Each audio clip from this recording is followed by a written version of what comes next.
ಭಾರತೀಯ ಜನತಾ ಪಾರ್ಟಿಯಿಂದ ಇವತ್ತು ಪತ್ರಿಕಾಗೋಷ್ಠಿ ಇಡೀ ರಾಜ್ಯದಲ್ಲಿ ನಮ್ಮ ಅಧ್ಯಕ್ಷರಾದಂಥ ಸನ್ಮಾನ್ಯ ವಿಜೇಂದ್ರ ಅವರು, ಶಾಸಕರು, ನಮ್ಮ ವಿಧಾನ ಪರಿಷತ್ ಸದಸ್ಯರಾದಂಥ ಸನ್ಮಾನ್ಯ ಸತೀಶ್ ಅವರು, ಅಧ್ಯಕ್ಷದ ಅನಿಲ್ ಅವರು ಮತ್ತು ಎಸ್ ಟಿ ಮೋರ್ಚಾದ ಉಪಾಧ್ಯಕ್ಷರಾದಂಥ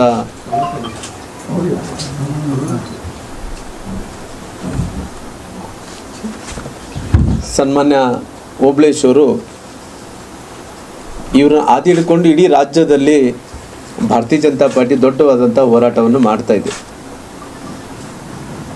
ಮೊದಲನೇದಾಗಿ ಈ ರಾಜ್ಯದ ಮುಖ್ಯಮಂತ್ರಿಗಳಾದಂಥ ಸನ್ಮಾನ್ಯ ಸಿದ್ದರಾಮಯ್ಯನವರು ಹತ್ತತ್ರ ನಾನು ಕೂಡ ಒಂದು 25 ವರ್ಷಗಳ ಕಾಲ ಅವರು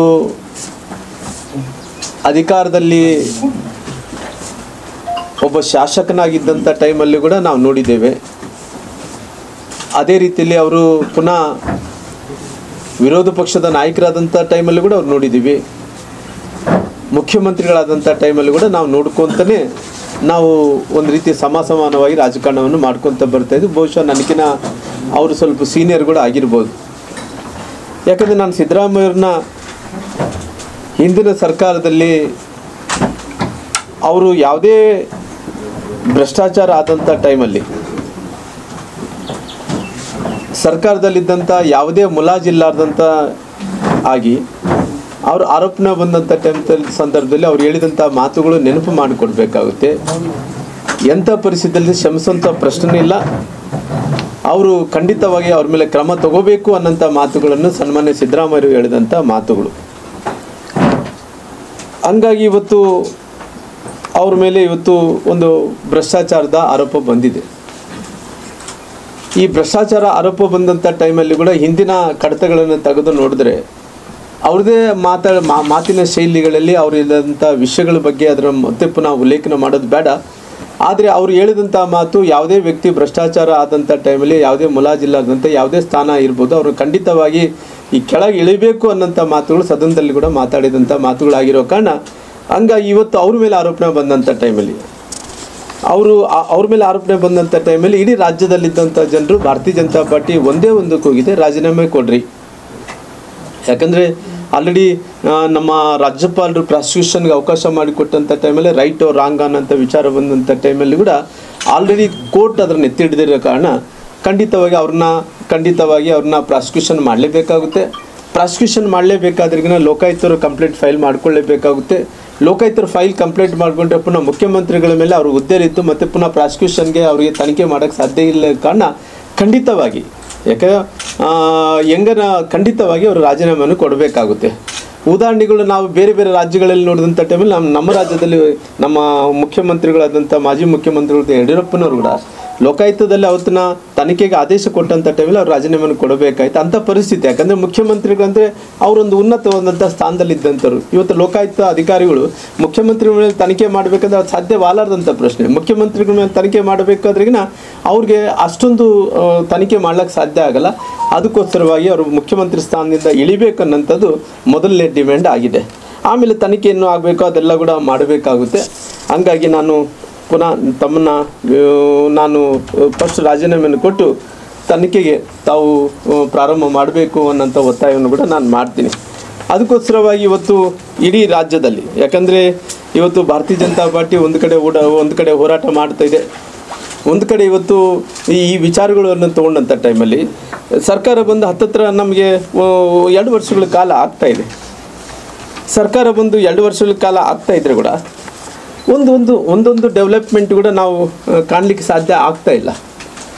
ಯಾಕೆ ಇಡೀ ರಾಜ್ಯದಲ್ಲಿ ಉದ್ದಗಲಿಕ್ಕೆ ಕೂಡ ಇವು ವಿಶೇಷವಾಗಿ ನನ್ನ ಜಿಲ್ಲೆ, ಯಾಕಂದರೆ ನಮ್ಮ ಬಳ್ಳಾರಿ ಜಿಲ್ಲೆಯಲ್ಲಿ ಕೂಡ ಉತ್ತರ ಕರ್ನಾಟಕ ಭಾಗದಲ್ಲಿ ಕೂಡ ಇವತ್ತು ಒಂದು ಅಭಿವೃದ್ಧಿ ಕೆಲಸಗಳು ನಾವು ನೋಡ್ಲಿಕ್ಕಾಗಲ್ಲ, ಕಾಣಲಿಕ್ಕಾಗ್ತಾಯಿಲ್ಲ.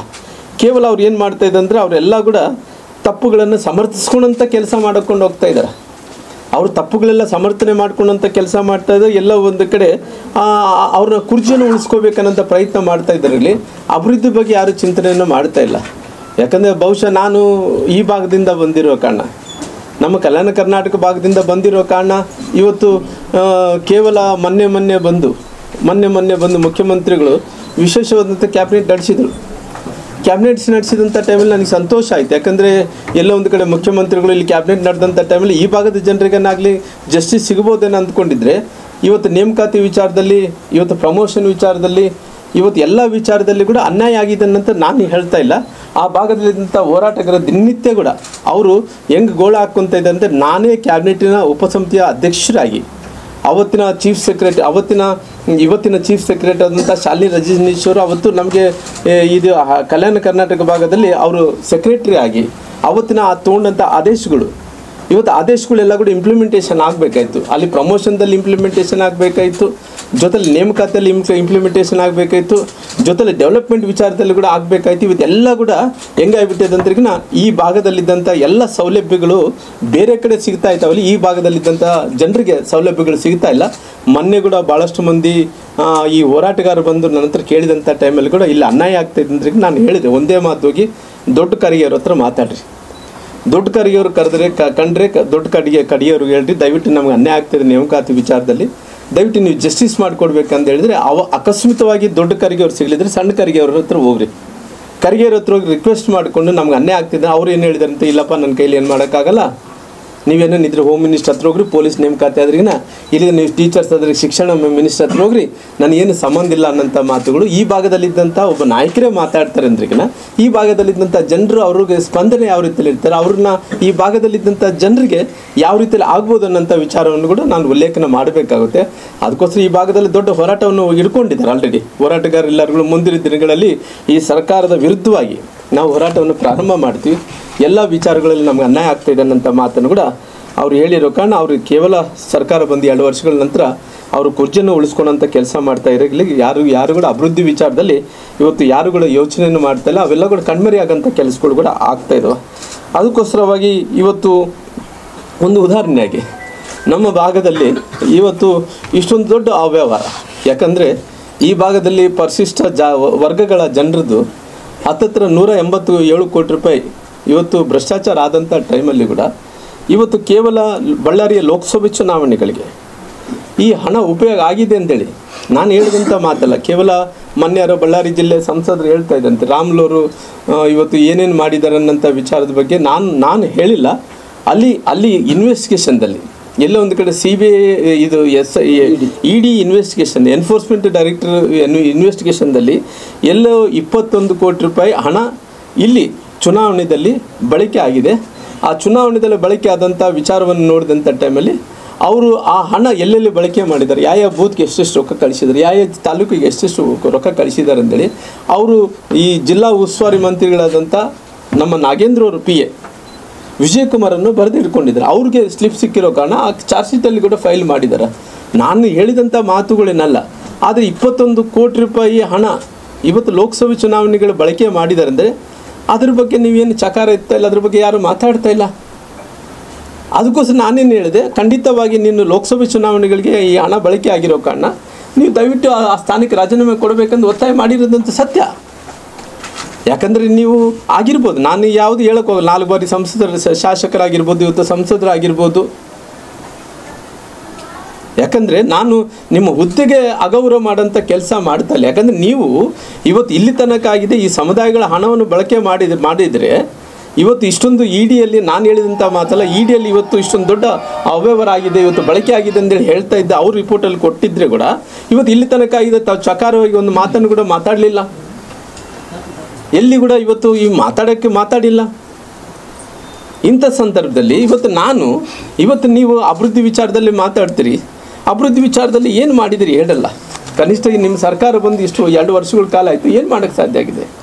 ಒಂದು ಕಡೆ ನಾನು ನಿನ್ನೆ ಮಾಧ್ಯಮಗಳಲ್ಲಿ ನೋಡ್ತಾ ಇದ್ದೆ, ಎಲ್ಲೋ ಒಂದು ಕಡೆ ಪರಮೇಶ್ವರರು ಹೇಳಿಕೆನೋ ಇನ್ನೊಬ್ಬರು ಹೇಳಿಕೆನೋ ನೋಡ್ತಾ ಇದ್ದೆ. ರಾಜ್ಯಪಾಲರು ಪ್ರಾಸಿಕ್ಯೂಷನ್ಗೆ ಅವಕಾಶ ಮಾಡಿಕೊಟ್ಟ ನಂತರ ಇವತ್ತು ಏನು ತನಿಖೆ ಆಗಬೇಕು, ಮುಖ್ಯಮಂತ್ರಿಗಳ ಮೇಲೆ ತನಿಖೆ ಆಗಬೇಕಂತೇಳಿ ಕೋರ್ಟ್ ಆದೇಶ ಮಾಡಿದ ನಂತರ ಕೂಡ ನಿನ್ನೆ ಯಾರೋ ಎಚ್ ಕೆ ಪಾಟೀಲ್ ಯಾರು ಗೊತ್ತಿಲ್ಲ, ಅವರು ಹೇಳಿಕೆಗಳನ್ನ ನೋಡ್ತಾ ಇದ್ದರೆ ಏನು ಹೇಳ್ತಾ ಇದ್ರು ಅಂದ್ರಿಗಿನ, ಇನ್ನು ಮುಂದೆ ರಾಜ್ಯಪಾಲರು ಯಾವುದೇ ದಾಖಲಾತಿಗಳಾಗಲಿ, ಯಾವುದೇ ಮೆಸೇಜ್, ಯಾವುದೇ ವಿಚಾರವನ್ನು ಕೇಳಿದಂಥ ಟೈಮಲ್ಲಿ ಯಾರು ಕೂಡ ಅಲ್ಲಿ ಚೀಫ್ ಸೆಕ್ರೆಟರಿ ಆಗಿರ್ಬೋದು, ಇನ್ನೊಬ್ಬರಾಗಿರ್ಬೋದು, ಯಾರು ಕೂಡ ಆ ದಾಖಲಾತಿಗಳನ್ನು ದಾಖಲಾತಿಯಲ್ಲ ಯಾವುದೇ ವಿಚಾರವನ್ನು ಬಹಿರಂಗವಾಗಿ ನೀವು ಬಂದು ಹೇಳಿಕೆಗಳನ್ನು ಕೊಡಬಾರ್ದು ಅನ್ನೋಂಥ ಆ ಕ್ಯಾಬಿನೆಟ್ ಡಿಸಿಷನ್ ಆಗಿದೆ. ಇದು ಅನುಮಾನಗಳಿಗೆ ಗೂಡಾಗುತ್ತೆ. ಯಾಕಂದರೆ ಇದೊಂದು ಹೊಸ ಸಂಪ್ರದಾಯ ಆಗುತ್ತೆ. ಯಾಕಂದ್ರೆ ಇದು ಅನುಮಾನ ಮೂಡುತ್ತೆ. ಯಾಕಂದ್ರೆ ಮುಖ್ಯ ಕಾರ್ಯದರ್ಶಿ ಅಲ್ಲ, ಅವರು ಹೆಡ್ ಆಫ್ ದ ಗವರ್ನರ್. ಯಾರು governor? Head of the constitution. ಆತ ಸಂವಿಧಾನ ಹುದ್ದೆಯಲ್ಲಿ ದೊಡ್ಡ ಸ್ಥಾನದಲ್ಲಿದ್ದಂಥ ವ್ಯಕ್ತಿ. ಆ ಸಂವಿಧಾನ ಹುದ್ದೆ ಇರುವಂಥ ಗವರ್ನರ್ಗೆ ಅವರು ಯಾವುದೇ ದಾಖಲಾತಿಗಳು ಕೇಳಿದ್ರೆ ಆ ದಾಖಲಾತಿಗಳನ್ನೇ ಕೊಡಬಾರ್ದು ಅನ್ನೋಂಥ ಸರ್ಕಾರ ಕ್ಯಾಬಿನೆಟ್ ಆದೇಶವನ್ನು ಮಾಡೋಂಥ ಕೆಲಸ ಮಾಡ್ತಾರೆ. ಇದು ಎಂಥ ಏನೋ ಗೊತ್ತಿಲ್ಲ ನಮಗೆ. ಇದು ಹೊಸ ಸಂಪ್ರದಾಯ. ಅಂದ್ರೆ ಅಧಿಕಾರಿಗಳು ನೇರವಾಗಿ ಕೊಡಬಾರದು ಅಂತ ಹೇಳಿ ಅಲ್ಲ, ಆ ರೀತಿ ಮಾಡೋಕ್ಕೆ ಸಾಧ್ಯ ಇಲ್ಲ. ಆ ಸಂವಿಧಾನ ಹುದ್ದೆಗೆ ಗವರ್ನರೇ ದೊಡ್ಡವರು. ಕಾನ್ಸ್ಟಿಟ್ಯೂಷನ್ ಹೆಡ್ ಬಂದು ಗವರ್ನರೇ. ಆ ಗವರ್ನರ್ನೇ ಕೇಳಿದಂಥ ಯಾವುದೇ ದಾಖಲಾತಿಗಳನ್ನು ಬಹಿರಂಗವಾಗಿ ನೀವು ಕೊಡಬಾರ್ದನ್ನಂಥ ಕ್ಯಾಬಿನೆಟ್ ನಿರ್ಧಾರವನ್ನು ತಗೋತಾ ಅಲ್ಲೊಂದು ಕಡೆ ಅನುಮಾನಗಳು ಪ್ರಾರಂಭ ಆಗುತ್ತೆ. ಜೊತೆಲಿ ಇನ್ನೊಂದು ಆದೇಶ. ಏನು ಆದೇಶ? ಇನ್ನು ಮುಂದೆ ಸಿ ಬಿ ಐ ಇದಕ್ಕಿಂತ ಮುಂಚೆ ಅವರು ಇಂಡಿಪೆಂಡೆಂಟ್ ಆಗಿ ಯಾವುದೇ ರಾಜ್ಯದಲ್ಲಿದ್ದಂಥ ಇಂಡಿಪೆಂಡೆಂಟ್ ಆಗಿ ಅವ್ರನ್ನ ತನಿಖೆ ಮಾಡಬೇಕಾಗಿತ್ತು ಅಪರಾಧ ಪ್ರಕರಣದಲ್ಲಿ. ಅವ್ರನ್ನ ಇವತ್ತು ಕ್ಯಾಬಿನೆಟ್ ಡಿಸಿಷನ್ ತಗೋತೆ. ಇನ್ನು ಮುಂದೆ ಯಾವುದೇ ರಾಜ್ಯದಲ್ಲಿ CBI ಬಂದು ಅದನ್ನು ಅಪರಾಧ ಪ್ರಕರಣಗಳಲ್ಲಿ ಅವ್ರು ಇನ್ವೆಸ್ಟಿಗೇಷನ್ ಮಾಡಬೇಕಂದ್ರಿಗಿನ ಪುನಃ ಸರ್ಕಾರದ ಕ್ಯಾಬಿನೆಟಲ್ಲಿ ಪಾಸ್ ಆಗಬೇಕು, ಇಲ್ಲಿ ಸರ್ಕಾರದ ಆದೇಶ ತಗೋಬೇಕನ್ನಂಥ ಹೊಸ ಸಂಪ್ರದಾಯವನ್ನು ಮಾಡೋಂಥ ಕೆಲಸ ಈ ಸರ್ಕಾರ ಮಾಡಿದಂಥ ಟೈಮಲ್ಲಿ ಅವ್ರು ಎಲ್ಲೋ ಒಂದು ಕಡೆ ಕಳ್ತನ ಮಾಡಿದಂಥ ಎಲ್ಲ ವಿಚಾರಗಳನ್ನು ಮುಚ್ಚಾಕಂಥ ಕೆಲಸ ಆಗ್ತಾಯಿದೆಯಲ್ಲ ಅನ್ನೋಂಥ ಪ್ರಶ್ನೆ ನನ್ನಲ್ಲಿ ಕಾಡ್ತಿದೆ, ಇಡೀ ರಾಜ್ಯದ ಜನರಲ್ಲಿ ಕೂಡ ಕಾಡ್ತಿದೆ. ಹಂಗೆ ನಾನು ಕಂಪ್ಲೀಟ್ ಮಾಡಿಬಿಡ್ತೀನಿ ಸರ್. ಕಂಪ್ಲೀಟ್ ಮಾಡಿದ್ಮೇಲೆ ಮತ್ತೆ ನೀವು ಮಾತಾಡ್ಕೊಳ್ರಿ. ಏನು ಮಾತಾಡ್ತೀನಿ ನಾನು ಮತ್ತೆ ನಿಮ್ಗೆ ಏನು ಬೆಳೆದ್ರೆ ಉತ್ತರ ಕೊಡ್ತಿದ್ರೆ. ಹಂಗಾಗಿ ಇವತ್ತು ಇಷ್ಟೊಂದು ದೊಡ್ಡ ಆದಂಥ ಟೈಮಲ್ಲಿ ಕೂಡ ನಾನು ಕೇಳೋದಿಷ್ಟೇ, ಇಷ್ಟೊಂದು ಆದಂಥ ಟೈಮಲ್ಲಿ ಕೂಡ ಯಾಕೆ ಲೋಕಸಭಾ ಸದಸ್ಯರಾದಂಥ ಸನ್ಮಾನ್ಯ ತುಕಾರಾಮ್ ಅವರು ಮಾತಾಡ್ತಾ ಇಲ್ಲ? ತುಕಾರಾಮ್ ಅವರು ಮಾತಾಡಬೇಕಿತ್ತಲ್ಲ. ಆಯಿತು, ನೀನು ದೊಡ್ಡ ಲೀಡ್ರಪ್ಪ, ಯಾರು ಹೇಳೋಕ್ಕೆ ಹೋಗಿಲ್ಲ. ನಾನು ಇವತ್ತು ನಿಮ್ಮದು ಏನು ಅನ್ನೋಂಥದ್ದು ನಾನು ಹೇಳ್ತಾ ಇಲ್ಲ.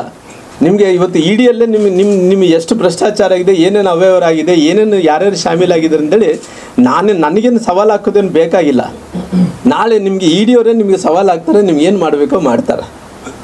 ಹಂಗಾಗಿ ಇವತ್ತು ಇಡೀ ನಮ್ಮ ಸಂಸದರಾದಂಥ ತುಕಾರಾಮ್ ಅವರು ಇವತ್ತು ನೀನು ಯಾವತ್ತ 4 ಬಾರಿ ಶಾಸಕರಾಗಿ ಒಂದು ಸ್ವಂತ ಶಕ್ತಿದಿಂದ ತಾವು ಗೆದ್ದಂಥವ್ರಲ್ಲ. ಎಲ್ಲೊಂದು ಕಡೆ ಸಂತೋಷ್ ಲಾಲ್ ಕೃಪಾ ಕಟಾಕ್ಷದಿಂದ ಗೆದ್ದಂಥವ್ರು. 4 ಬಾರಿ ಸಂಸದರಾಗಿ ಶಾಸಕರಾಗಿ ಒಂದ್ಸರಿ ಸಂಸದರಾಗಿರ್ಬೋದು. ಇಲ್ಲಿದ್ರೆ ಯಾರನ್ನ ಕೃಪಾ ಕಟಾಕ್ಷದಿಂದನೇ ನೀವು ಗೆಲ್ಲಿಬೇಕಾಗಲಿ. ಒಂದು ಕಡೆ ಸಂತೋಷ್ ಲಾಡ್ ಕೃಪಾ ಕಟಾಕ್ಷದಿಂದ ಗೆಲ್ಲಿಬೇಕು, ಇಲ್ಲಿದ್ರಿಗಿನ ಸರ್ಕಾರದ ಹಣನ ಬೇಕು, ಇಲ್ಲಿದ್ರೆ ನಿಗಮದ ಹಣನ ಬೇಕು. ಯಾವುದೇ ಸರ್ಕಾರದ ಭಾಗದಿಂದನೇ ತಾವು ಕರಪ್ಷನ್ ಮಾಡ್ಕೊಂಡು ಮೂಲಕ ಗೆಲ್ಲಿಬೇಕಾಗಲಿ. ಸ್ವಂತ ಶಕ್ತಿದಿಂದ ಗೆಲ್ಲತ್ತೆ ಶಕ್ತಿ ಇಲ್ಲ. ಆದರೆ ಇವತ್ತು ನೀವು ಇಷ್ಟೊಂದು ದೊಡ್ಡ ಕರಪ್ಷನ್ ಆಗಿದೆ. ಈ ಕರಪ್ಷನ್ ಆದಂಥ ಟೈಮಲ್ಲಿ ನೀವು ಮಾತಾಡೋಂಥ ಜವಾಬ್ದಾರಿ ನಿಮ್ಗೆ ಇದೇನಿಲ್ಲ, ಮಾತಾಡಬೇಕಲ್ಲ.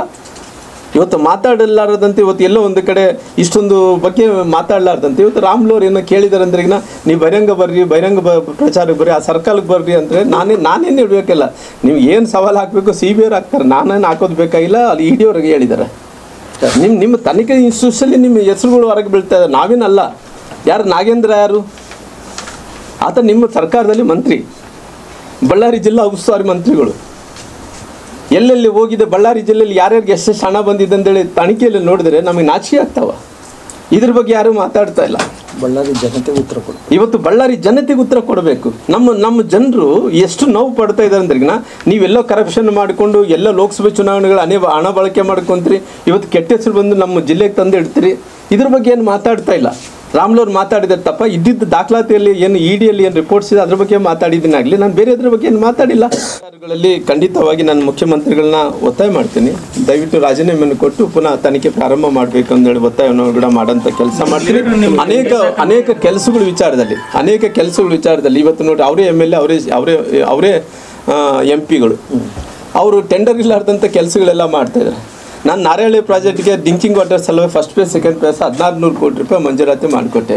1600 ಕೋಟಿ ರೂಪಾಯಿ ಮಂಜೂರಾತಿ ನಾರಾಯಣಪುರ ಜಲಾಶಯದಿಂದ ಎಲ್ಲರಿಗೆ ಡ್ರಿಂಕಿಂಗ್ ವಾಟರ್ ಸಲುವಾಗಿ 1600 ಕೋಟಿ 2 ಫೇಸ್ಗೆ ಹಣ ತಂದು ಕೊಟ್ಟರೆ ಈ ಸರ್ಕಾರ ಬಂದು ಆ ಕೆಲಸ ಮಾಡೋಕ್ಕಾಗ್ತಾಯಿಲ್ಲ. ಆಲ್ರೆಡಿ ಟೆಂಡರ್ ಆಗಿದೆ, ಎಲ್ಲ ಆಗಿದೆ. ಯಾರೊಬ್ರು ಹೈದರಾಬಾದ್ ಕಂಪ್ನಿಗೆ ಟೆಂಡರ್ ಆಗಿದೆ, ಬೇಕಂದೇಳಿ ಆ ಕೆಲಸ ನಿಲ್ಲಿಸ್ಯಾರ. ಬೇಕಾದ ದಾಖಲೆಗಳಿದೆ, ನಾನು ಹೇಳ್ತಾ ಇಲ್ಲ, ಬೇಕಾದ ದಾಖಲೆ ಇಲ್ಲ. ನಾರಾಯಣಪುರ ಜಲಾಶಯದಿಂದ ಕುಡಿಯೋ ನೀರು ಸಲುವಾಗಿ 1600 ಕೋಟಿ ರೂಪಾಯಿ ಫಸ್ಟ್ ಫೇಸು ಸೆಕೆಂಡ್ ಫೇಸ್ ನೀರು ತಂದು ಕೊಟ್ಟಿದ್ದೀನಿ. ಆ ಕೆಲಸ ನಿಲ್ಲಿಸಿದ್ದಾರೆ. ಆ ಕೆಲಸ ಪಾಪ ಅವನು ಕಾಂಟ್ರಾಕ್ಟ್ರು ಎಲ್ಲ ಪೈಪ್ಲೈನ್ಗೆ ಅಡ್ವಾನ್ಸ್ಗಳು ಕೊಟ್ಟು ಎಲ್ಲ ಕೊಟ್ಟು ಆ ಪೈಪ್ಲೈನ್ಗೆಲ್ಲ ಕೂಡ ಆರ್ಡ್ರ್ ಮಾಡಿಕೊಂಡು ಎಲ್ಲ ಮಾಡ್ಕೊಂಡು ಇವತ್ತು ಕೂಡ ಅವ್ನು ಎಲ್ಲಿ ಹೋಗಿದ್ದಾನೆ, ಕೋರ್ಟ್ಗೆ ಹೋಗಿನ ನೋಡ್ರಿ ಕೆಲಸ ಮಾಡೋಕ್ಕೆ ಕೊಡ್ತಾ ಇಲ್ಲ ಅಂತೇಳಿ 1600 ಕೋಟಿ ಅವ್ರ ಸ್ವಾರ್ಥದಿಂದ 1600 ಕೋಟಿ ರೂಪಾಯಿ ಹಣದಾನವನ್ನು ನನಗೆ ಕೆಲಸ ಮಾಡೋಕ್ಕೆ ಅವಕಾಶ ಮಾಡಿ, ನಾನೆಲ್ಲ ಟೆಂಡರ್ ಮುಗಿದಿದೆ, ಎಲ್ಲ ಮುಗಿದಿದೆ, ಕೆಲಸ ಪ್ರಾರಂಭ ಮಾಡಬೇಕಾಗಿದೆ. ಮಾಡೋಂಥ ಟೈಮಲ್ಲಿ ಇವ್ರು ಬಂದು ಅಡ್ಡಿಪಡಿಸಿ ಇವತ್ತು ಎಲ್ಲರಿಗೆ ಅಲ್ಲಿ ಜನರಿಗೆ ತೊಂದರೆ ಆಗ್ತಾಯಿದೆ.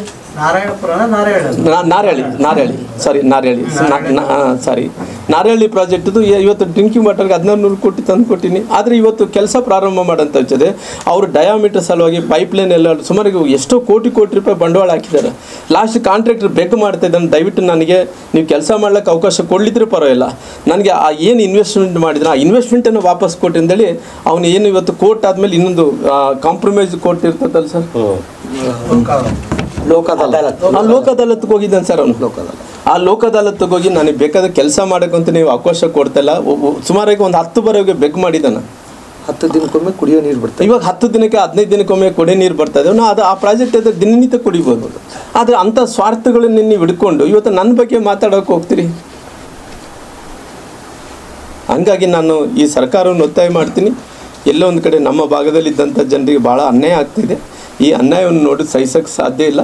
ಅದಕ್ಕೋಸ್ಕರವಾಗಿ ತಮ್ಮೇಲೆ ಆರೋಪಣೆ ಬಂದಿದೆ, 2 ಆರೋಪಣೆ ಇದೆ. ಒಂದು ಮೂಢ ಹಗರಣದ ವಿಚಾರದಲ್ಲಿ ಆಲ್ರೆಡಿ ಕೋರ್ಟ್ ಪ್ರಾಸಿಕ್ಯೂಷನ್ ಕೊಟ್ಟಿದ್ದೆ, ನೀವು ರಾಜೀನಾಮೆ ಕೊಡಬೇಕು, ಆಮೇಲೆ ತನಿಖೆ ಎದುರಿಸ್ಬೇಕು ಅನ್ನೋದ್ರೆ ನಾನು ಒತ್ತಾಯ ಇದೆ.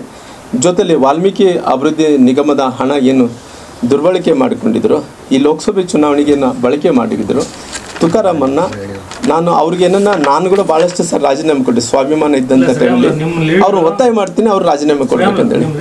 ನಿಮಗೆ ಶ್ರೀರಾಮುಲು ಅವರು ಈ ಬಗ್ಗೆ ಕೇಸ್ ಹಾಕ್ತಾರೆ ಅಂತ ಹೇಳಿದ್ರು, ಅದು ಏನು ಎಲ್ಲಿ ನಡೆಯುತ್ತೆ? ಕೋರ್ಟ್ ಮೊರೆ ಹೋಗ್ತೀರಿ ಸರ್? ಕೋರ್ಟು ಮೊರೆ ಹೋಗಬೇಕು ಅನ್ನೋಂಥ ವಿಚಾರವನ್ನು ಇವತ್ತು ಕಾನೂನು ಪ್ರಕಾರ ನೋಡಿದರೆ 30 ದಿನ ಒಳಗಡೆ ಕೋರ್ಟಿಗೆ ಹೋಗ್ಬೇಕಾಯ್ತು ಸರ್. ನಾವು 30 ದಿನ ಒಳಗಡೆ ಕೋರ್ಟಿಗೆ ಹೋಗ್ಲಿಕ್ಕಾಗಲಿಲ್ಲ. ಆ ಕಾನೂನು ಏನು ಹೇಳ್ತಂದರೆ ಈ ರೀತಿ ಆದಂಥ ಟೈಮಲ್ಲಿ ಎಲೆಕ್ಷನ್ಗೆ ಕಮಿಷನರ್ಗೇನಾಗಲಿ ಎಲೆಕ್ಷನ್ ಅವರು ಆಫೀಸರ್ ಅವ್ರಿಗೇನಾಗಲಿ ಕಂಪ್ಲೇಂಟ್ ಕೊಡಬೇಕಾಗಿತ್ತು, ಅದು ಕೂಡ ನಾವು ಕೊಟ್ಟಿಲ್ಲ. ಇದಕ್ಕಿಂತ ಮುಂಚೆ ನಮ್ಮ ಇಂಡಿಪೆಂಡೆಂಟ್ ಕ್ಯಾಂಡಿಡೇಟ್ ಯಾರು ಆನಂದು ಅರುಣ್ ಅನ್ನೋಂಥವ್ರು ಕಂಪ್ಲೇಂಟ್ ಕೊಟ್ಟಿದ್ದಾರೆ.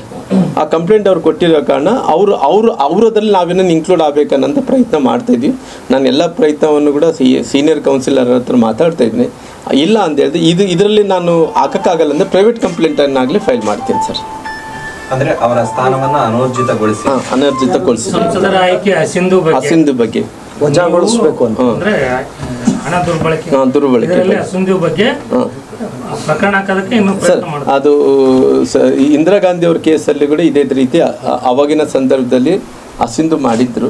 ಅದರ ಹಿನ್ನೆಲೆಯನ್ನು ನೋಡಿದಂಥ ಟೈಮಲ್ಲಿ ಕೂಡ ಇವರು ಕೂಡ ಅದೇ ಪ್ರಕರಣ ಆಗಿರೋ ಕಾರಣ ಸರ್ಕಾರದ ಹಣ ಬಳಕೆ ಮಾಡಿರೋ ಕಾರಣ ಇವ್ರನ್ನೂ ಕೂಡ ಹಸಿಂದು ಮಾಡಬೇಕನ್ನಂತ ನಾನು ಕೋರ್ಟ್ ಮೊರೆ ಹೋಗ್ತೇನೆ ಸರ್. ಟೆಕ್ನಿಕಲ್ ಆಗಿ ಆಲ್ರೆಡಿ ಎಲ್ಲ ಲಾಯರ್ಸ್ ಎಲ್ಲ ಸ್ಟಡಿ ಮಾಡ್ತಿದ್ರೆ ನಾನು ಲೇಟ್ ಕಂಪ್ಲೇಂಟ್ ಆಗಿರೋ ಕಾರಣ ಪುನಃ ಅದನ್ನು ಯಾವ ರೀತಿಯಲ್ಲಿ ಲೀಗಲ್ ಆಗಿ ನೀವು ಹೋಗಬೇಕು ಅನ್ನೋಂಥ ವಿಚಾರವನ್ನು ಡಿಸ್ಕಷನ್ ಆಗ್ತಾಯಿದೆ ಸರ್. ಸರ್, ಒಂದು ವಿಚಾರ ಹೇಳಿದ್ರಿ ತಾವು, ಟೆಂಡರ್ ಇಲ್ಲದೆ ಕಾಮಗಾರಿ ಮಾಡಿದ್ದಾರೆ, ಎಲ್ಲಿ ಈ ಸರ್ಕಾರ ಅವಧಿಯಲ್ಲಿ ಮಾಡಿದ್ದಾರೆ ಸರ್? ಇವಾಗ ನೋಡ್ರಿ, ಇಲ್ಲಿ ನೋಡಿ ಸರ್, ಅವರು ತುಕಾರಾಮ್ ಅವರು ಸಂಸದರು ಮತ್ತು ಶಾಸಕರು ಅವರು ಇರೋ ಕಾರಣ, ಅವ್ರು ಮಾಜಿ ಶಾಸಕರು ಇರೋ ಕಾರಣ ಇವತ್ತು ಎಲ್ಲಿ ಕೂಡ ಇಷ್ಟೊಂದು ಕೆಲಸಗಳು ಮಾಡ್ತಾ ಇದ್ದಾರೆ ಸರ್.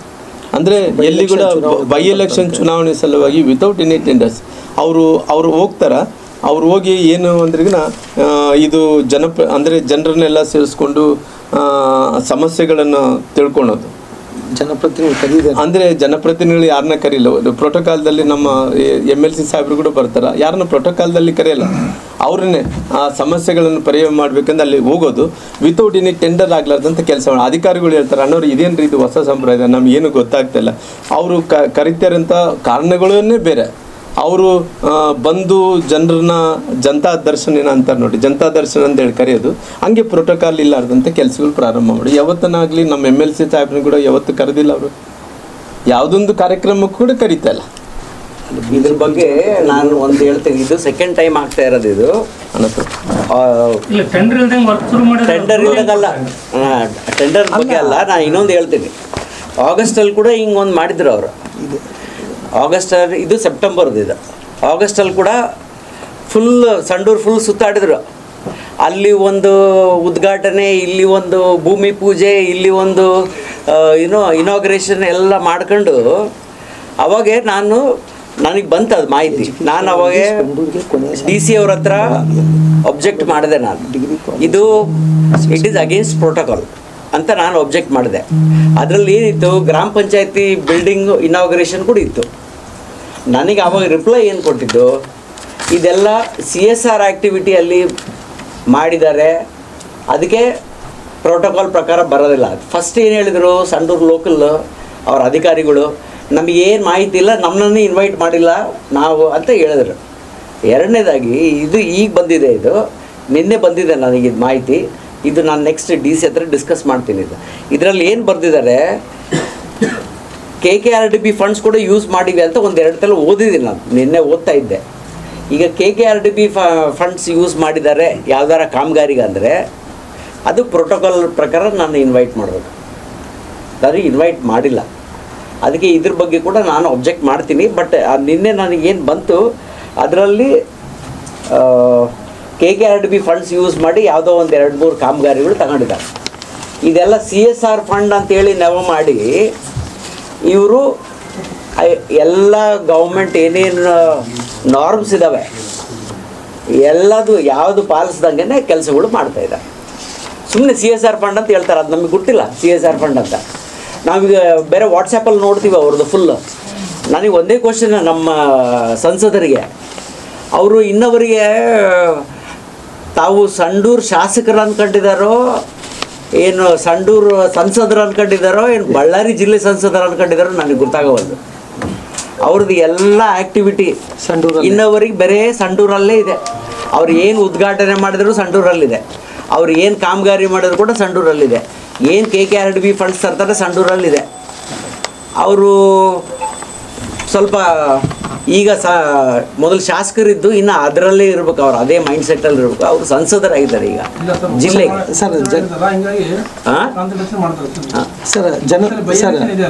ಕರೆಕ್ಟು, ಅದು ಮತ್ತೆ ಕರೆಕ್ಟಾ? ಅದು ಕರೆಕ್ಟಾ ಅಲ್ಲ? ಇದು ಕರೆಕ್ಟಾ? ಇದು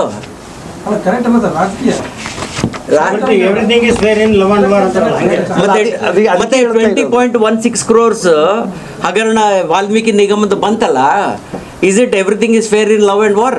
ನಡೀತಾ ಇದಲ್ಲ, ಹಂಗೆ ಅನ್ಕೊಂಡಾರ ಅವರು. ಅದರಲ್ಲಿ ಪ್ರತಿಭಟನೆ ಮಾಡಬೇಕಾಗಿತ್ತು. ಅವಾಗೇ ನಿಮ್ಮೂರನ್ನ ಕಳಿಸ್ಬಿಟ್ಟು ಸಂಡೂರಲ್ಲಿ ಏನಿದ್ದಾರೋ BJP ನಾಯಕರು ಅಥವಾ ಚುನಾಯಿತ ಪ್ರತಿನಿಧಿಗಳು ಅವಾಗೇ ಪ್ರತಿಭಟನೆ ಆಗಿದ್ರೆ ಗಮನ ಸೆಳೀತಾ ಇತ್ತು ಅಂತ. ಪ್ರತಿಭಟನೆ ಮಾಡಿವಿ ನಾವು. ಅಲ್ಲ ಸರ್, ಇದು ಹೋದಾಗಲ್ಲ ಸರ್, ಶ್ರೀರಾಮುಲು ಅವರು ಬಂದಾಗಲ್ಲ, ಅದ್ರ ಬಗ್ಗೆ ಹಿಂದೆನೇ ಆಗಸ್ಟ್ನಲ್ಲಿ ತಾವು ಪ್ರಸ್ತಾಪ ಮಾಡಿದ್ರಲ್ಲ, ಅವಾಗ ಏನೇನಾಗಿದೆ ಅವಾಗ ಕೂಡ ಮಾಡಿದೀವಿ ನಾವು. ಅವಾಗ ಕೂಡ ಜಿಲ್ಲೆಯಿಂದ ಎಲ್ಲ ಮಾಡಿದೀವಿ. ಈಗ ಪ್ರೆಸ್ ಮೀಟು ಮಾಡಿದ್ವಿ. ಈಗ ಈ 20.16 crores ಏನು ಹಗರಣ ಆಗಿದೆ, ಇದು ನಾವು ಹೇಳ್ತಾ ಇಲ್ಲ, ಅದು ಇಡೀ ಚಾರ್ಜ್ ಶೀಟಲ್ಲಿ ಬಂದಿದೆ. ಅದರಲ್ಲಿ ಕ್ಲಿಯರಾಗಿ ವಿತ್ ಡೀಟೇಲ್ಸ್ ಬಂದಿದೆ, ಯಾರ್ಯಾರಿಗೆ ಏನೇನು ಕೊಟ್ಟಿದ್ದಾರೆ. ಸರ್ ಅವ್ರೇನಂತಾರೆ, it is nothing but central government's agency, that's all. ಅದಕ್ಕೆ ಹೇಳ್ತಾರೆ ನಮ್ಗೆ ಇವರು SIT ಅವ್ರು ಕ್ಲೀನ್ ಚೀಟ್ ಕೊಟ್ಟಲ್ಲ ಅಂತಲೂ ಹೇಳ್ತಾರೆ ಅವರು. ಹಾಗೆ ಸರ್, ಆಯ್ತು, ಒಂದು ನಿಮಿಷ, ನೀವು ಕರೆಕ್ಟ್ ಪಾಯಿಂಟಿಗೆ ಬಂದಿರಿ. SIT ಅವರು ಕ್ಲೀನ್ ಚಿಟ್ ಕೊಟ್ಟರು. ಎದಕ್ಕೆ ಕ್ಲೀನ್ ಚಿಟ್ ಕೊಟ್ಟರು? ರೂಲಿಂಗ್ ಪಾರ್ಟಿ ಇದು ನಿಮಗೆಲ್ಲ ಗುರ್ತಿದೆ. Everything is fair in love and war ಅಂತ ಹೇಳಿದ್ರಿ, ರಾಜಕೀಯ ಅಂತ ಹೇಳಿದ್ರಿ. ಒಂದ್ ನಿಮಿಷ ಬಿಜೆಪಿ ಕಾರಣಕ್ಕೆ ಈ ತರ ಆರೋಪ ಮಾಡಿದ್ದಾರೆ. ಒಂದ್ ನಿಮಿಷ, ಸ್ಟೇಟ್ ಕಾಂಗ್ರೆಸ್ SIT ಕಾರಣಕ್ಕೆ ಕ್ಲೀನ್ ಚೀಟ್ ಕೊಟ್ಟು ಆಯ್ತು. ನಿಮ್ದು ಆರ್ಗ್ಯುಮೆಂಟೇ ಅಕ್ಸೆಪ್ಟ್ ಮಾಡ್ತೀನಿ ಈಗ ನಾನು. ಆಯ್ತಾ? ನಾನು ನಿಮ್ಮ ಆರ್ಗ್ಯುಮೆಂಟೇ ಅಕ್ಸೆಪ್ಟ್ ಮಾಡ್ತೀನಿ. ಅಕ್ಸೆಪ್ಟ್ ಮಾಡಿದ್ಮೇಲೆ ನಾವು ನಮ್ಮ ರಾಜ್ಯಾಧ್ಯಕ್ಷರು ಅವ್ರದ್ದು ಸಕ್ಸಸ್ಫುಲ್ ಪಾದಯಾತ್ರೆ ಮಾಡಿದ್ಮೇಲೆ ಈ ಮೂಢ ಹಗರಣ ಬಂತು ಹೊರಗೆ. ಗವರ್ನರ್ ಪ್ರಾಸಿಕ್ಯೂಷನಿಗೆ ಇದು ಮಾಡಿದರು, ಏನು ಅಪ್ರೂವಲ್ ಕೊಟ್ಟರು. ಅವಾಗ ಮಂಗಳೂರು ಸಂಸದರು ಏನು ಹೇಳಿದರು ಅವಾಗ? ಬಾಂಗ್ಲಾದೇಶ ಹೆಂಗೆ ನಡೀತು ಹಂಗೆ ನಾವು ಇಲ್ಲಿ ಬೆಂಗಳೂರಲ್ಲಿ ರಾಜ್ಭವನದಿಂದ ನಮ್ಮ ಗವರ್ನರ್ ಹೊರಗಾಗ್ತೀವಿ ಅಂತ ಹೇಳಿದರು. ಶಾಸಕರೇ ಅವರು. MLC ಕೂಡ ಶಾಸಕರು ಈಗ ಚೇಂಜ್ ಆಗಿದೆ ನೋಡ್ರಿ. ಮೊದಲಂಗಿಲ್ಲ ಈಗ MLC ನಾನು ಶಾಸಕರೇ. ಓಕೆ, ನಿಮ್ದು ಆರ್ಗ್ಯುಮೆಂಟ್ ಅದೇ ಹೋದ್ರೆ ನಾನು ಸೆಂಟ್ರಲ್ ಗೌರ್ಮೆಂಟ್ ED ಮಾಡಿದ್ರು ಅಂತ ಹೇಳಿದ್ರಿ. ಈಗ ಕೋರ್ಟ್ ಅವರು ಗವರ್ನರ್ ಹೇಳಿದ್ದು ಕರೆಕ್ಟ್ ಅಂತ ಹೇಳಿದ್ದಾರೆ. ಲೋಕಾಯುಕ್ತ ಅವರು ಇನ್ವೆಸ್ಟಿಗೇಟ್ ಮಾಡಂತ ಹೇಳಿದ್ದಾರೆ. ಈಗ ಇವರು CM ಇದ್ಕೊಂಡು ಲೋಕಾಯುಕ್ತ ಅವರು ಇನ್ವೆಸ್ಟಿಗೇಷನ್ ಕರೆಕ್ಟಾಗಿ ಮಾಡ್ತಾರಾ ಇಲ್ಲ ನೀವೇ ಹೇಳ್ಬಿಡಿ. ಈ ಕ್ವಶನಿಗೆ ನೀವೇ ಆನ್ಸರ್ ಹೇಳಿ. ನೀವು ನಮ್ಮ ಮೇಲೆ ಆರೋಪ ಹಾಕ್ತೀರಿ, ಕೇಂದ್ರದವರು ED ಅವರು ಅಂತ ಹೇಳ್ತೀರಿ. ಈಗ ಲೋಕಾಯುಕ್ತ ಸ್ಟೇಟ್ CM ಮೇಲೆ ಇದು ಅಲಿಗೇಷನ್ ಐತೆ, ಮಾಡೋದು ಸತ್ಯನಾ? ಅಲ್ಲ ಸರ್, ಈಗ ಮಾಡೋದು ಕರೆಕ್ಟಾ? ಸಿಕ್ಕಾಪಟ್ಟೆ ಅರ್ಜಿಗಳು ಪೆಂಡಿಂಗ್ ಇದಾವೆ ರಾಜ್ಯಪಾಲರ ಹತ್ರ, ಅವನ್ನ ಯಾಕೆ ಕೊಡ್ತಾ ಇಲ್ಲ ಹಂಗಾದ್ರೆ? ಅವ್ರು ಕ್ಲಿಯರ್ ಆಗಿ ಹೇಳಿದಾರೆ, ನಮ್ಮ ಹತ್ರ ಯಾವ್ದು ಪೆಂಡಿಂಗ್ ಇಲ್ಲ ಅಂತ ಹೇಳಿದ್ದಾರೆ. ಕುಮಾರಸ್ವಾಮಿ ಇಲ್ಲ ಅಂತ ಹೇಳಿದ್ದಾರೆ. ಕ್ಲಾರಿಫಿಕೇಶನ್ ಬರ್ದಿದ್ದಾರೆ ಅಂತ ಗವರ್ನರ್ ಹೇಳಿದ್ದಾರೆ. ಗವರ್ನರ್ ಹೇಳಿಕೆ ಕೊಟ್ಟಿದ್ದಾರೆ. ಅಕಸ್ಮಾತ್ ಇದ್ದಿದ್ರೆ ಕಾಂಗ್ರೆಸ್ನವ್ರು ಏನು ಸುಮ್ಮನೆ ಇರ್ತಿರ್ಲಿಲ್ಲ. ಅರ್ಜಿ ಕೊಟ್ಟಿದ್ದಾರೆ ಸರ್ ಕಾಂಗ್ರೆಸ್ನವರು. ಇಲ್ಲ, ಅರ್ಜಿ ಕೊಡ್ಲಿ. ಈಗ ಮೊನ್ನೆ ಸಂಸದರು ಅಲ್ಲ, ನಾನು ಕನ್ಕ್ಲೂಡ್ ಮಾಡ್ತೀನಿ. ಅದಕ್ಕೆ ಈಗೇನು ಈ ಉದ್ದೇಶ ಏನು ಪ್ರೆಸ್ ಕಾನ್ಫರೆನ್ಸ್ ನಮ್ಮ ನಾಯಕರು ಶ್ರೀರಾಮ್ಲು ಅವರು ಕರೆದಿದ್ದು 2 ಪಾಯಿಂಟಿಗೆ. ಒಂದು, ಸಿದ್ದರಾಮಯ್ಯ ಸಾಹೇಬರು ರಿಸೈನ್ ಮಾಡ್ಬೇಕಂತ, ಅದು ಕರೆಕ್ಟ್ ಇದೆ. ನಿಮ್ಮ ಆರ್ಗ್ಯುಮೆಂಟ್ ಪ್ರಕಾರ ನಾನು ಕರೆಕ್ಟ್ ಇದೆ ಅಂತ ಹೇಳಿದ್ದೀನಿ ನಾನು. ಓಕೆ. ಸೆಕೆಂಡ್,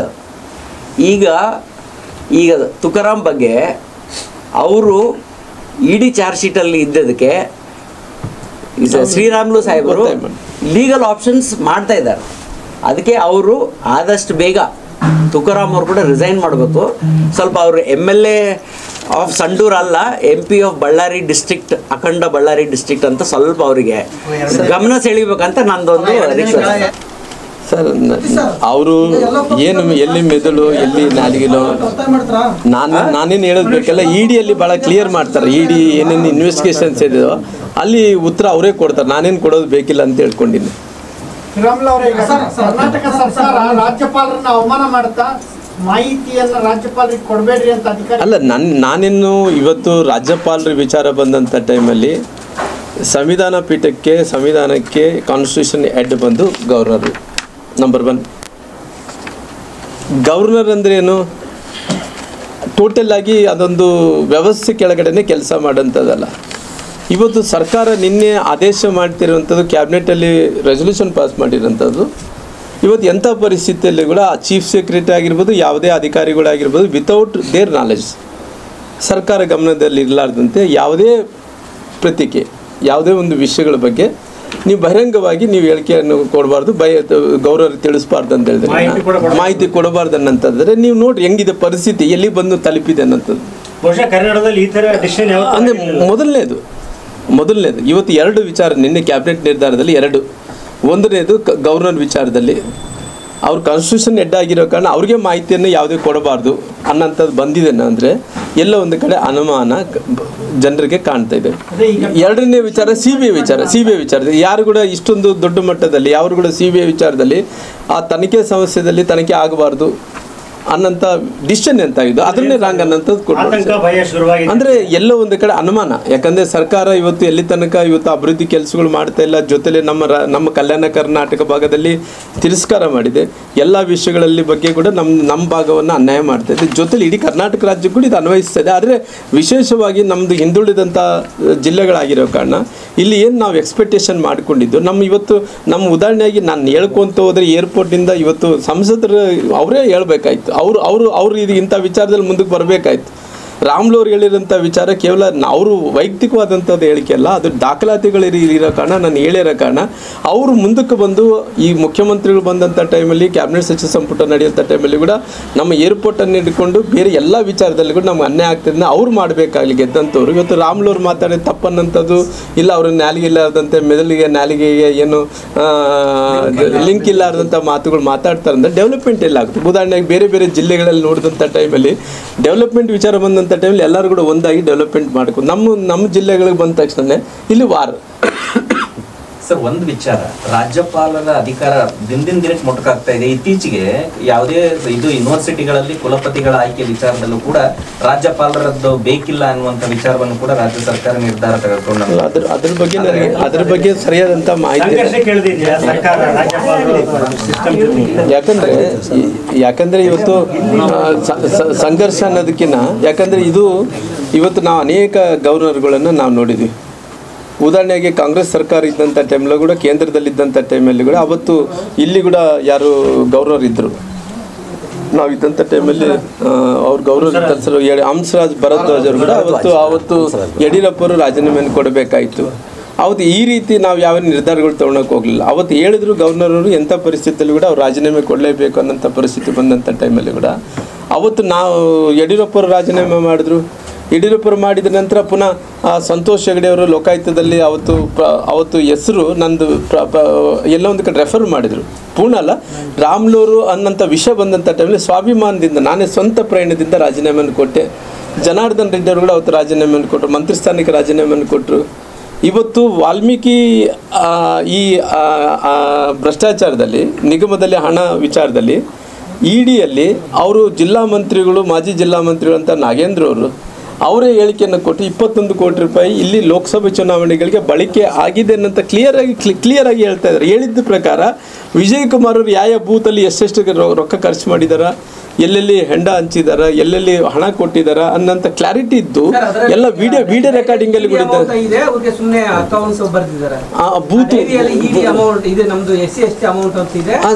ಹೌದು ಸರ್.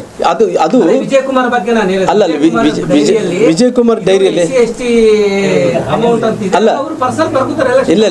ಇಲ್ಲ 21 ಕೋಟಿ ರೂಪಾಯಿ ಈ ಹಣ ಲೆಕ್ಕ ಕೊಡುವಂಥ ವಿಚಾರದಲ್ಲಿ ನಮಗೆ ಟೋಟಲ್ ಆಗಿ 187 ಕೋಟಿ ವಿಚಾರದಲ್ಲಿ ಬಂದಂಥ ಟೈಮಲ್ಲಿ ಹತ್ತತ್ರ ಅವ್ರಿಗೆ ರಿಕ್ವೈರ್ ಮಾಡಿರೋಂಥದ್ದು ಹತ್ತತ್ರ 100 ಕೋರ್ಸ್ ರಿಕ್ವೈರ್ ಮಾಡಿದ್ದಾರೆ.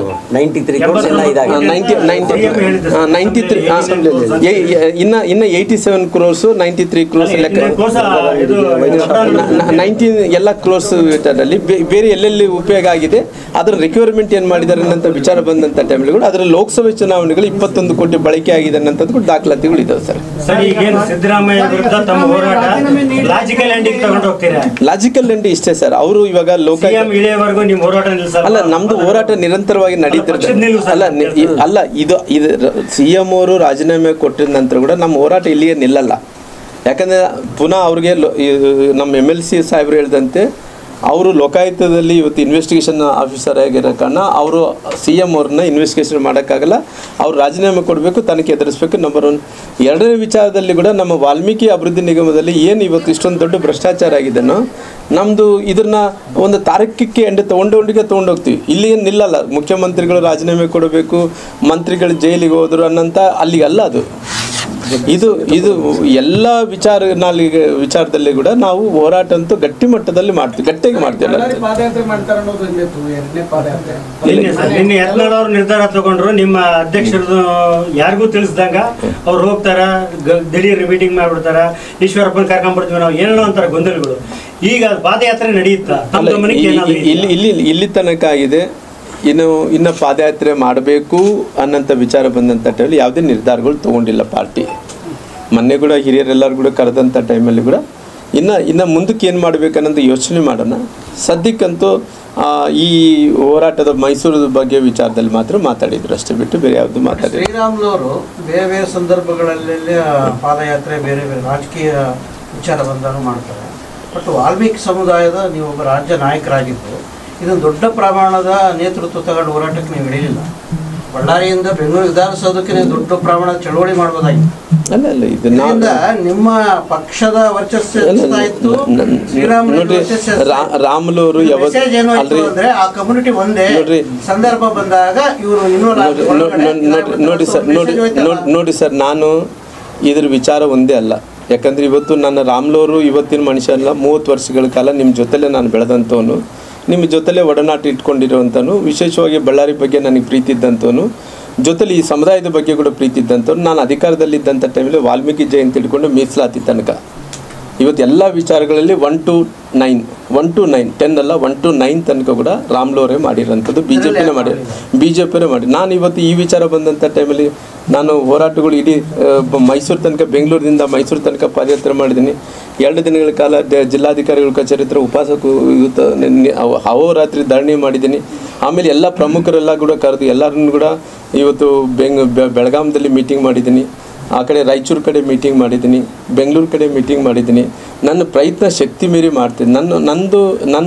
ನಂದು ಒಂದೇ, ಈ ಸಮುದಾಯಕ್ಕೆ ಅನ್ಯಾಯ ಆದಂಥ ಟೈಮಲ್ಲಿ ರಕ್ತ ಸಂಬಂಧಿಕರಾಗಿರ್ಬೋದು, ನನ್ನ ಕಳ್ಳು ಬಳ್ಳ ಆಗಿರ್ಬೋದು, ಯಾರೇ ಆಗಿರ್ಬೋದು, ಇವತ್ತು ಈ ಸಮುದಾಯಕ್ಕೆ ಅನ್ಯಾಯ ಆದಂಥ ಟೈಮಲ್ಲಿ ಸುಮ್ಮನೆ ಅಂತ ಇವತ್ತು ಕೂಡೋದು ಕೂಡ ಇಲ್ಲ ಸರ್.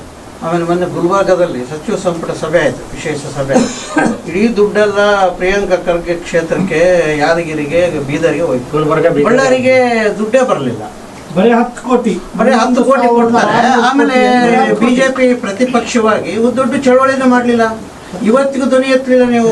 ಇನ್ನು ಬಹುಶಃ ಕಲ್ಯಾಣಕರ ಗಡದಲ್ಲಾದ ಸೋಲಿನಿಂದ ಹೊರಗೆ ಬಂದಿಲ್ಲ ಬಿಜೆಪಿ ಅವರು. ಅಲ್ಲ ಅದಲ್ಲ, ಈಗ ಜಿಲ್ಲೆಯ ಪ್ರಗತಿ ಬಗ್ಗೆನೂ ಮಾತಾಡ್ಬೇಕಲ್ಲ, ಬರೀ ರಾಜಕೀಯ ಮಾಡೋದಕ್ಕೇನೆ ನೀವೆಲ್ಲ ಇರೋದ ಹಂಗಲ್ಲ. ಇವತ್ತು ಪ್ರಗತಿ ಅಲ್ಲ, ಪ್ರಗತಿ ವಿಚಾರದಲ್ಲಿ ಇವತ್ತು ಅವ್ರು ಏನನ್ನ ಸ್ವಲ್ಪ ಏನನ್ನ ಮೌಲ್ಯಗಳನ್ನಂತದಿದ್ರೆ ಅಭಿವೃದ್ಧಿ ಇಲ್ಲ ನಾನು ಹೇಳ್ತೇನೆ, ನಾನೇನು ಹೇಳ್ತೇನೆ, ನಾವು ಕೊಟ್ಟಂತ ಏರ್ಪೋರ್ಟ್ಗಳು ಏನು ಸರ್, ಈ ಕಲ್ಯಾಣ ಕರ್ನಾಟಕಕ್ಕೆ ಸುಮಾರು 3,000 ಕೋಟಿನೋ 5,000 ಕೋಟಿನೋ ಕೊಟ್ಟಿದ್ವಿ. 3,000 crores ಕೊಟ್ಟಿದ್ವಿ. ಈ 3,000 crores ಕೂಡ ಖರ್ಚು ಮಾಡೋಕೆ ಆಗಲಿಲ್ಲ ಅವ್ರಿಗೆ. ಯಾಕಂದ್ರೆ ಇವತ್ತು ಏನಂತ ಹೇಳಿದ್ರಿನ ಏನಂತಾರಲ್ಲ ಸರ್, ಈ ಕಿವುಡ್ರ ಮುದ್ದೆ ಶಂಕು ಉದ್ದೆ ಅಂತ ಅಂತಾರೆ ನೋಡ್ರಿ. ಏನು ಸರ್, ಹಂಗಾಗುತ್ತೆ. ಯಾಕಂದ್ರೆ ಪರಿಸ್ಥಿತಿ ಏನಂತ ಹೇಳಿದ್ರೆ ಎಷ್ಟೇ ದೇಹಿ ಅಂದೇಳಿ ಪರಿಪರಿಯಾಗಿ ಬೇಡ್ಕೊಂಡಿ ಸರ್, ಇವತ್ತೆಲ್ಲ ಪರಿಪರಿಯಾಗಿ ಬೇಡ್ಕೊಂತೀವಿ. ನೀವು ಪರಿಪರಿಯಾಗಿ ಬೇಡಿಕೊಳ್ಳೋದು ಬೇರೆ, ಒಂದು ಧ್ವನಿ ಎತ್ತದ ಬೇರೆ. ಅಟ್ಲೀಸ್ಟ್ ನೀವು ಬಳ್ಳಾರಿಯವರಾಗಿ ಇದ್ರ ಫಾಲೋಅಪ್ ಇರಬೇಕಾಗಿತ್ತಲ್ಲ. ಅಟ್ಲೀಸ್ಟ್ ಬೆಂಗಳೂರಲ್ಲೇ ಒಂದು ಪ್ರೆಸ್ ಮೀಟ್ ಮಾಡಿ ಇದಿಷ್ಟು ದುಡ್ಡು ಸಚಿವ ಸಂಪುಟದಲ್ಲಿ ಇಟ್ಟಿದ್ದಾರೆ, ಮುರೇ ಜಿಲ್ಲೆಗೆ ಇದು ಭಾಗಶಃ 70% ಅವ್ರಿಗೆ ಹೋಗೈತೆ, ಬಳ್ಳಾರಿಯಲ್ಲಿ ಏನ್ ಮಾಡಿವೆ ಅಂತ ಕೇಳ್ಬೋದಾಗಿತ್ತು ನಾಯಕರಾಗಿ. ಸರ್ ಇವಾಗ ಇವರೆಲ್ಲ ಕೂಡ ತುಕಾರಾಮ್ ಅವರು ಹಿಡ್ಕೊಂಡು, ಸಂಸದರು ಹಿಡ್ಕೊಂಡು ಎಲ್ಲರಿಗೂ ಲಕ್ಕಿ ಡಿಪ್ಪಲ್ಲಿ ಗೆದ್ದಂತವ್ರು ಸರ್. ಈ ಲಕ್ಕಿ ಡಿಪ್ಪಲ್ಲಿ ಗೆದ್ದಂತವ್ರಿಗೆ ಅವ್ರು ಏನು ಕಳ್ಕಳಿ ಇರ್ತದೆ ಸರ್, ಅವ್ರಿಗೇನು ಕಮಿಟ್ಮೆಂಟ್ ಇಲ್ಲ.